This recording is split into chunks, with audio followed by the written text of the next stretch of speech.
આજે આપણે શીખવાનું છે બેન્ઝીનનું નાઇટ્રેશન. નાઇટ્રેશન થાય એટલે હંમેશા યાદ રાખવાનું કયો સમૂહ જોડાય તો NO2+. અને નાઇટ્રેશન કરવા માટે કયા બે ઘટકો જોડે પ્રક્રિયા કરાવડાવવી પડે તો HNO3 અને H2SO4.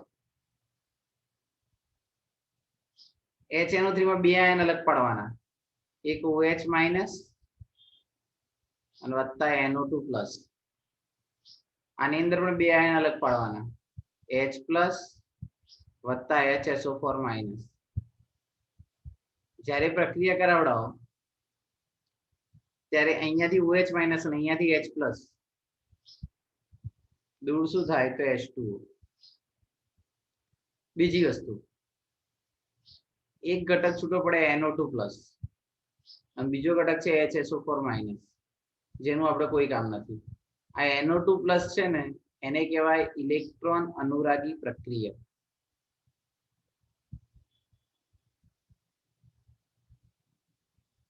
એટલે પહેલા તો તમને સમજાવ્યું કેમ HNO3 ને H2SO4 જ લેવું પડે અને કેમ NO2+ જોડાય. તો HNO3 ને H2SO4 ની પ્રક્રિયા કરતા NO2+, HSO4- અને H2O મળે. અને એમાંથી ઇલેક્ટ્રોન અનુરાગી પ્રક્રિયક કયો તો NO2+ અને એ જોડાશે.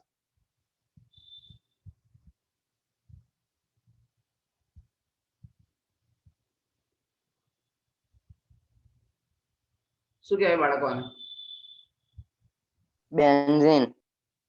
આ બેન્ઝીનની પ્રક્રિયા કરાવવાની કોની જોડે તો નાઇટ્રેશન. નાઇટ્રેશન પ્રક્રિયા કોની હાજરીમાં તો સાંદ્ર HNO3. બીજો કયો ઘટક લેવાનો તો સાંદ્ર H2SO4. થોડી ગરમી આપી દેવાની એટલે 323 થી 333 સુધી. ચલો પ્રક્રિયા થઈ અને જોડાશે શું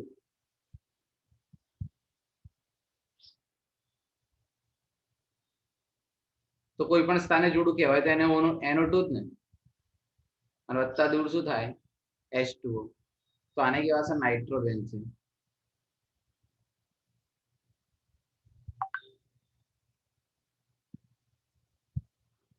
તો બેન્ઝીનનું નાઇટ્રેશન કરવાથી કયો ઘટક મળે? નાઇટ્રોબેન્ઝીન. નાઇટ્રોબેન્ઝીન, જેને ઇલેક્ટ્રોન અનુરાગી વિસ્થાપન પ્રક્રિયા તરીકે ઓળખવામાં આવે છે. હવે નાઇટ્રેશન પછી આવીને આવી આપણે પ્રક્રિયા શીખીશું બેન્ઝીનનું સલ્ફોનેશન.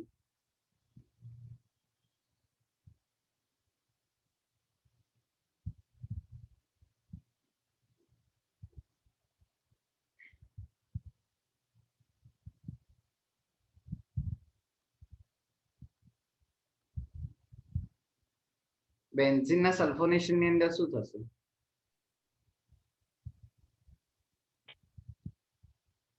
તો SO3H સમૂહ જોડાય.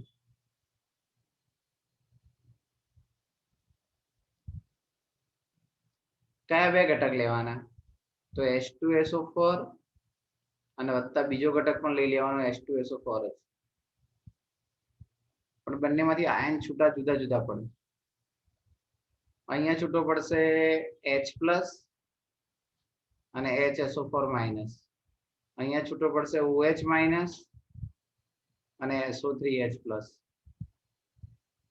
H+ અને OH- જોડાય શું બનાવશે તો H2O. પાણી. બીજો ઘટક આવે HSO4-, અને ત્રીજો ઘટક કયો આવશે તો SO3H+. આ SO3H પદને શું કહેવાય તો ઇલેક્ટ્રોન અનુરાગી વિસ્થાપક પ્રક્રિયક.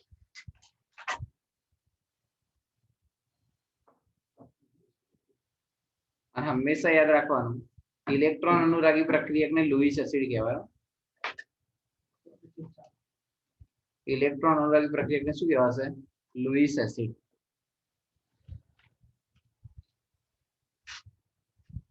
હવે ચલો પ્રક્રિયા કરાવડાવીએ. તો કોની પ્રક્રિયા કરાવડાવવાની છે તો બેન્ઝીનની.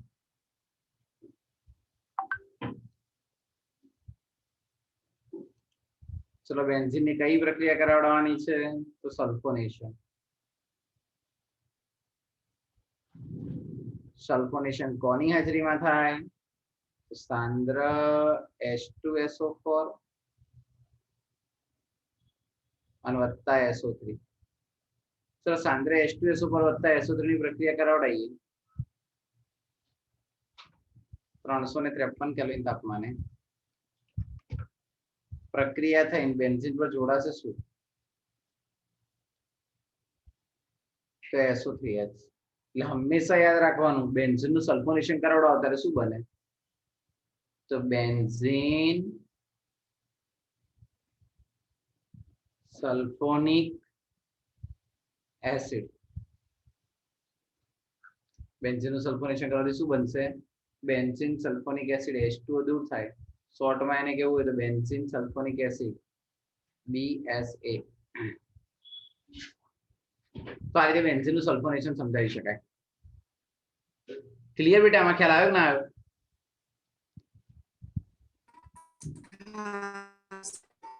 હવે તમારે શીખવાનું છે બેન્ઝીન નું હેલોજિનેશન.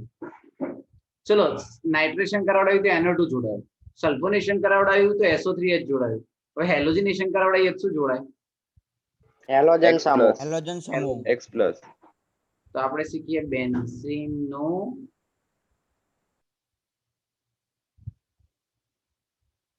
હેલોજિનેશન. ચલો બેન્ઝીન નું હેલોજિનેશન ની અંદર કયો ઘટક જોડાશે? તો X+. પ્રક્રિયા કરાવડાવીએ. કોની પ્રક્રિયા કરાવડાવવાની? તો FeCl3 ની. કોની જોડે કરાવડાવશો? તો Cl2 જોડે. ચલો પ્રક્રિયા થઈને શું બનાવશે? તો Cl+, જેને કહેવાય ઇલેક્ટ્રોન અણુદ્રાવકી પ્રક્રિયા. વત્તા છૂટો પડતો ઘટક કયો આવશે? તો FeCl4-. તો ચલો પહેલી પ્રક્રિયા કોની કરાવડાવવાની? તો બેન્ઝીન ની.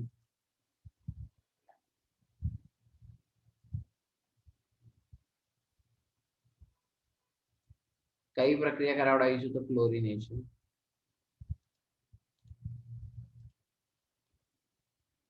કયો ઘટક લઈ લેવાનો? તો Cl2. કોની હાજરીમાં? તો નિર્જળ FeCl3. કેટલા કેલ્વિન તાપમાને? તો 303 થી લઈ અને 313 કેલ્વિન તાપમાને. ચલો પ્રક્રિયા થઈને શું બનાવશે? તો બેન્ઝીન ઉપર કયો ઘટક જોડાશે? ક્લોરો. હા, ક્લોરીન. ચલો બેન્ઝીન પર ક્લોરીન જોડાય તેને શું કહેવાય? તો ક્લોરોબેન્ઝીન. બેન્ઝીન. વત્તા દૂર શું થશે? તો HCl. એટલે અહીંયા કયો ઘટક જોડાયો? તો Cl+. પછી આપણે આગળ પણ શીખ્યા હતા જો બેન્ઝીન ની પ્રક્રિયા કરાવવામાં આવે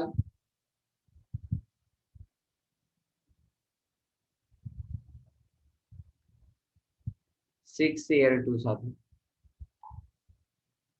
કોની હાજરીમાં? તો નિર્જળ AlCl3.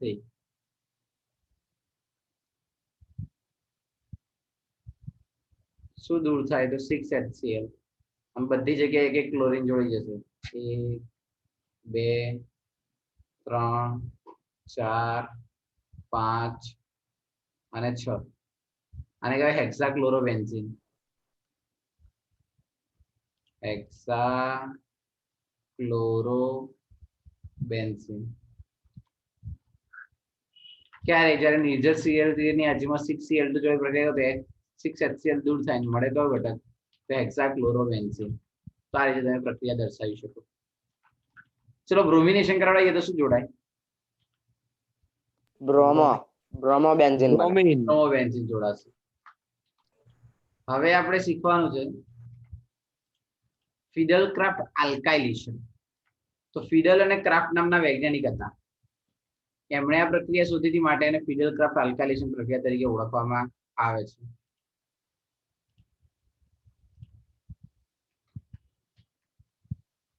તો બેન્ઝીન નું ફિડલ ક્રાફ્ટ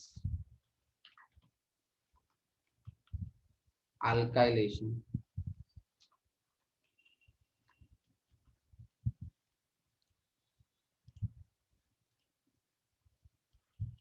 બેન્ઝીન ના ફિડલ ક્રાફ્ટ આલ્કાઇલેશન ની અંદર યાદ શું રાખવાનું?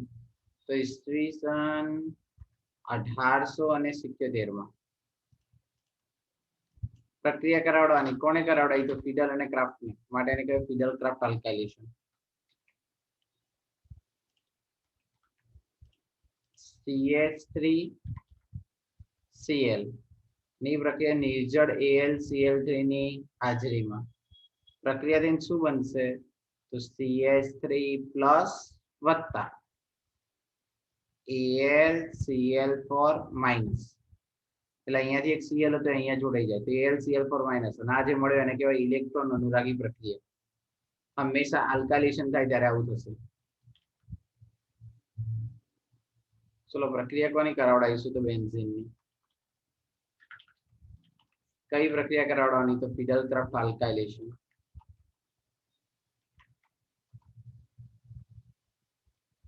ફિડલ ક્રાફ્ટ આલ્કાઇલેશન પ્રક્રિયા કોની જોડે કરાવડાવીશું? તો CH3Cl. કયો ઘટક લઈ લેવાનો? તો નિર્જળ AlCl3.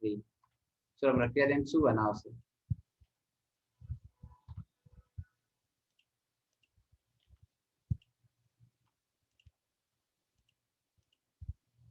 તો બેન્ઝીન ઉપર કયો ઘટક આવશે? તો CH3, જેને કહેવાશે મિથાઇલ બેન્ઝીન, અથવા એનું નામ શું થાય બીજું?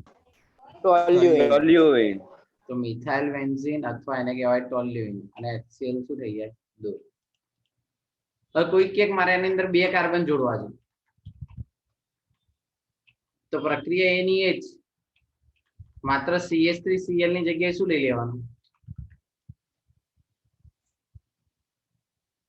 અહીં આપણે CH3Cl લેતા હતા એની જગ્યાએ લઈ લેવાનું CH3CH2Cl.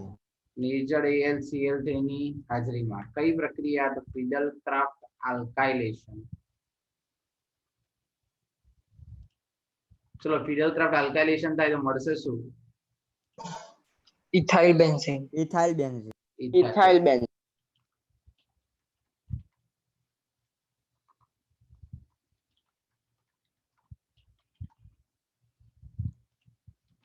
તો પ્રક્રિયા થઈને ઉપર જોડાશે CH2CH3 વત્તા દૂર શું થશે? HCl. આને કહેવાશે ઇથાઇલ બેન્ઝીન.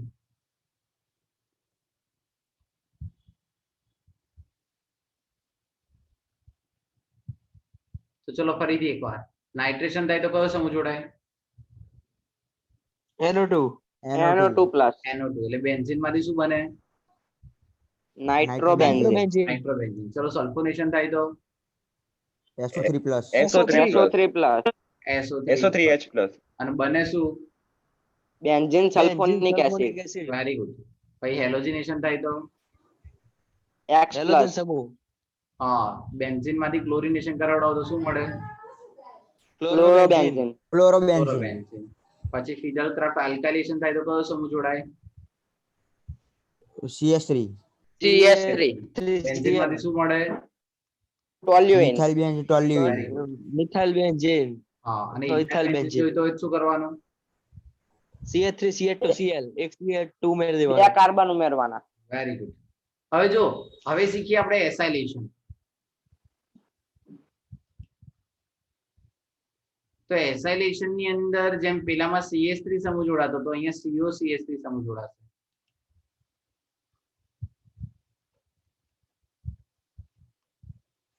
આ પણ ફિડર અને ક્રાફ્ટ જ શોધી હતું. આને કહેવાશે CH3CO પ્લસ સમૂહ જોડાય. અને એસાઇલ સમૂહ કહેવાશે. આ પ્રક્રિયા કોની કરાવડાવવાની? તો CH3COCl. કોની જોડે કરાવડાવવાની? તો AlCl. પ્રક્રિયાથી શું બનશે? તો CH3CO પ્લસ વત્તા કયો ઘટક છૂટો પડશે? તો AlCl4 માઇનસ. તો પ્રક્રિયા થઈ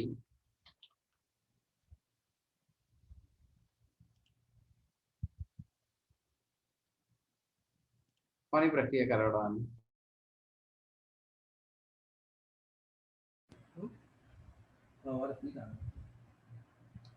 હવે બેન્ઝીન ની પ્રક્રિયા કરાવડાવવાની. કઈ પ્રક્રિયા કરાવડાવવાની? તો ફિડલ ક્રાફ્ટ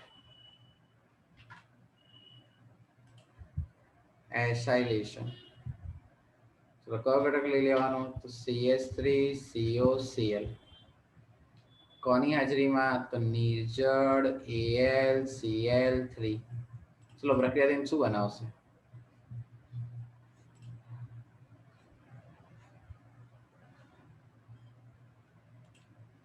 તો બેન્ઝીન ઉપર કયો ઘટક જોડાશે? COCH3. અહીંયાથી જેમ Cl જાય ને અહીંયા એટલે HCl દૂર થાય ને COCH3 જોડાઈ જાય. આને શું કહેવાય? તો એસિટોફિનોલ. સોરી, હા, એસિટોફિનોલ.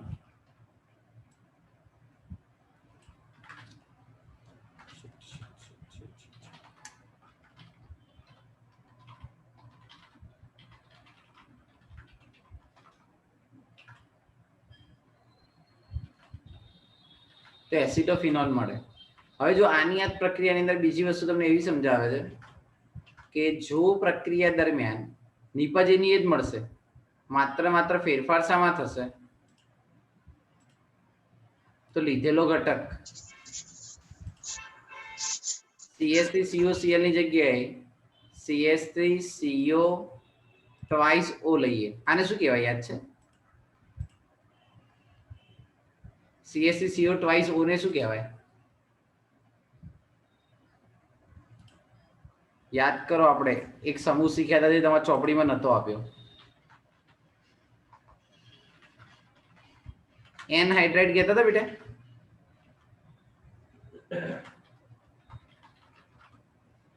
CH3 આવું શીખવાડ્યું હતું. જો CH3 C double bond O, O C double bond O અને CH3. યાદ આવ્યું કઈ? હા. આને કહેવાય એસિટિક એનહાઇડ્રાઇડ. શું કહેવાશે? Acetic anhydride. હવે અહીંયા COCH3 જોડાઈ ગયો તો આમાંથી એક ઘટક જોડાઈ ગયો. હજુ બીજો એક ઘટક જોડાવાનો બાકી. એ કોની જોડે જોડાય? તો H જોડે. તો અહીંયાથી CH3CO, અહીંયાથી O અને અહીંયાથી H, તો દૂર થાય CH3COOH. એટલે બંનેમાં દૂર થતો ઘટક, આ દૂર થતા ઘટક અલગ અલગ. અહીંયા CH3COCl લો તો HCl દૂર થાય. જો એસિડિક એનહાઇડ્રાઇડ લો તો CH3COOH દૂર થાય. અને અહીંયા જોડાતો ઘટક COCH3 આવશે, અહીંયા COCH3 આવશે. અને એસિટોફિનોલ કીધું. IUPAC નામ લખો શું લખાય? તો 1-phenyl ethane 1-on, 1-phenyl ethane 1-on તરીકે ઓળખવામાં આવે. અને આ રીતે તેને અલગ અલગ તારવી શકાય. રેડી? તો આપણે અલગ અલગ પ્રક્રિયાઓ શીખ્યા. Nitration, સલ્ફોનેશન, alkylation, acylation. બરાબર? તો આ બધી પ્રક્રિયાઓ વિશે આપણે ચર્ચા કરવાની થાય. બીજી એક વસ્તુ ખાસ યાદ રાખવાની કે આ બધી રિએક્શનો મોસ્ટ ટાઈમ 12મામાં પણ રિપીટ થશે, એટલે તૈયાર કરવાની. પછી ક્રિયાવિધિ વાળો ક્વેશ્ચન છે ને એ કરવાની જરૂર નથી. એના પછી યોગશીલ પ્રક્રિયાઓ અને બનાવટ, પછી ચેપ્ટર, પછી નવો પોર્શન ચાલુ થઈ જશે. તો આટલી વસ્તુ પ્રોપર અને વ્યવસ્થિત તૈયાર કરવી. હવે બીજી મુદ્દાની વસ્તુ, સર નીટના MCQ. હા, 30 MCQ કર્યા? ના સર. કેમ? કાલે એક PDF આવી હતી ગ્રુપમાં, એ યાદ છે? હા. તેમાં 30 MCQ દરરોજ કરવાનું કીધું હતું ને? સર પણ બીજા ચેપ્ટરનું નીટ બાકી છે. બેટા આ જે ચાલે છે ચેપ્ટરનો તો કન્ટિન્યુ કરતો એટલે જોડે જોડે પતી જાય, પછી બીજાના ચાલુ કરીશું. ઓકે. કારણ કે જો એક સિમ્પલ વસ્તુ છે, આપણું ટાઈમ ટેબલ જે હતું ને આખું વેર વિખેર છે. આપણે ક્યારે આવું વિચાર્યું હતું ફરતી બંધ થશે? એટલે તમને ત્યાં આગળ છઠ્ઠું ચેપ્ટર ચાલતું તેને MCQ આલી દીધા હતા, કામ કરાવવાનું ચાલુ કર્યું હતું, પરંતુ કંઈ થયું નહીં. હા કોમલ બેટા એક કામ કરજે, મને WhatsApp પર સેન્ડ કરી દેજે. અને આ 30 MCQ સોલ્વ કરતા રહો, પછી એક્સ્ટ્રા એક લેક્ચર લઈને ડિફિકલ્ટી જે MCQ માં છે ને બધા પતાવી દઈશું. પણ દરરોજના 30 સર ચેપ્ટર નંબર થવા જ જોઈએ. 3 બોલો. 3 અમુક ચેપ્ટર છે ને એના નીટના MCQ કરાવવાના બાકી છે. એ ક્યારે થશે? નહીં ખ્યાલ છે મને, પણ એકચ્યુઅલી આ જેવો સિલેબસ પતાય ને એવું સ્ટાર્ટ કરી દઈએ એમ. અને બીજી વસ્તુ એક, મેં છે ને તમારો એક ટોપિક છોડ્યો નથી. દાખલા તરીકે તમારા બોર્ડમાં હોય કે ના હોય, આપણે ચલાયેલો જ છે, કટ થયેલો છે સિલેબસ તો. એનું રીઝન એ જ છે કે તમને નીટમાં કામમાં લાગે. એટલે જેવું ચેપ્ટર પતશે ને આના પછી 10મું 11મું જે ઇનઓર્ગેનિક ના છે એ યુટ્યુબ પર, એટલે તમને કાલે ફાઇલ મોકલી દીધી છે, આજથી લેક્ચર આવવાનું ચાલુ થશે. એટલે એવા જેવા પતશે ને પછી ડાયરેક્ટ ખાલી નીટના MCQ જ કરાવડાવીશું આખો મહિનો. કારણ કે હજુ કોઈ ખુલવાના ચાન્સ લાગતા નથી જે રીતે કેસ વધે છે એ રીતે. પછી મારા લેક્ચર ખાલી નીટના જ રહેશે એમ. અને 12th ભાવેશ સર. 12th એટલે 12th ના ચેપ્ટર શું કે યુટ્યુબ પર મૂકવાનું ચાલુ થશે. 22 ચેપ્ટર મૂકશે ને એક હું મૂકીશ એમ. 20 તારીખની આસપાસ ચાલુ કરવાનો પ્લાન છે. હજુ કંઈ ફિક્સ થયું નથી, પણ જે પણ હશે તમને જાણ કરવામાં આવશે. ઓકે. અને ચેપ્ટર 10 ની અંદર તમારે જે જે ચાલે ને તેમ તેમ પેલી પીડીએફ આપી દે, એમાંથી ક્વેશ્ચન લખીને તૈયાર કરવાનું ચાલુ કરવાનું. અને યાદ રાખજો આખું ચેપ્ટર એસવીજીએમ છે, સમજવાનું, વિચારવાનું, પછી ગોખી મારવાનું. ઇનઓર્ગેનિક છે એટલે. પણ જેટલું ચાલે એટલું દરરોજ લખવાનું એમ. બરાબર, હવે સ્ટોપ કરીએ છીએ.